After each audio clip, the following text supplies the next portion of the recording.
3 вещи, которые вы должны прекратить делать. Многие люди игнорируют 3-й пункт, но он покажется вам сильнее, чем вы думали.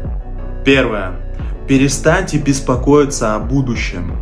Освободитесь от беспокойства о неизвестном будущем, а доверьтесь своей способности справиться со всем, что будет на вашем пути. Второе. Перестаньте сожалеть о прошлом. Примите полученные уроки и шагните в светлое будущее. Третье.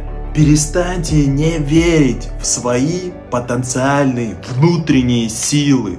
Верьте в свои возможности и принимайте свою стойкость. Каждая неудача – это возможность расти и становиться еще более величественным. Принимайте вызовы смело и решительно. Будьте осознанными.